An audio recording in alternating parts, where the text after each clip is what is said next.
Meski diterpa berbagai isu, dukungan masyarakat pada Gubernur Jawa Tengah Ganjar Pranowo maju Pilpres 2024 terus datang. Dukungan datang dari sukarelawan desa untuk Ganjar Sumatera Selatan saat pengukuhan relawan desa Ganjar di 17 kabupaten kota di provinsi ini. Pengukuhan itu jadi upaya penguatan dukungan untuk Ganjar Pranowo maju Pilpres 2024. Ketua DPW Des Ganjar Sumsel menyambut ratusan peserta yang hadir adalah perwakilan warga desa dari kabupaten dan kota di Sumatera Selatan. Dukungan sukarelawan ini karena kekaguman pada sosok Ganjar yang membuat sejumlah program untuk masyarakat pedesaan. Salah satunya Kartu Tani yang menjadi program nasional dan program bantuan gubernur untuk pemerintah desa pembangun desanya. Hanya kepada Mas Ganjar Pranowo atas dedikasi, loyalitas, pengorbanan, dan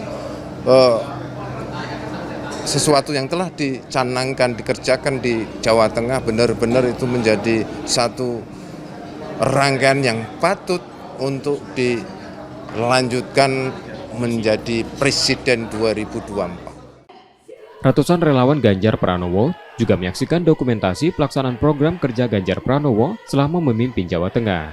M. Rizky Nurmizan, Kompas TV, Palembang, Sumatera Selatan. Seluruh kabupaten kota Sumatera Selatan